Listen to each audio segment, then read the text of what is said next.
मुख्यमंत्री को चिठी लिखिले नवीन पट्टनायक। मुख्यमंत्री मोहन माझी को चिठी लिखिले विरोधी दल नेता नवीन पट्टनायक। डिलिमिटेशन प्रसंग उठाई विधानसभा स्वतंत्र अधिवेशन डाकिबाकू चिठी रे उल्लेख करिसेंती। 48 घंटा भितरे स्वतंत्र अधिवेशन पई प्रस्ताव देइछंती। नवीन पट्टनायक चिठी लिखिसेंती जे लोकसभा रे ओडिशार प्रतिनिधित्व वर्तमान 3.9% रहिछि। आसन संख्या 21 रु 29 को वृद्धि हेले भी प्रतिनिधित्व 3.4% को कमिब। फल आमर राजनीतिक अधिकार अन्य राज्य माने छड़ाई नेबे। जनसंख्या नियंत्रण और विकास क्षेत्र में भल प्रदर्शन करुवा ओडिशा भली प्रगतिशील राज्य को यह द्वारा दंडित करा जाउछि बोली से अभियोग करिसेंती। प्रकाशित रिपोर्ट अनुसार ओडिशा चतुर्थ सर्वाधिक क्षतिग्रस्त राज्य हेब।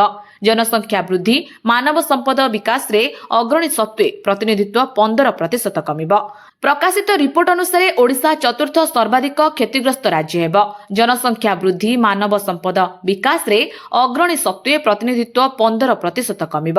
प्रकाशित रिपोर्ट अनुसार ओडिशा चतुर्थ सर्वाधिक क्षतिग्रस्त राज्य हेब। 4.5 कोटी ओडिशावासी भविष्यत पीढ़ी पई गुरुतर अन्याय हेब।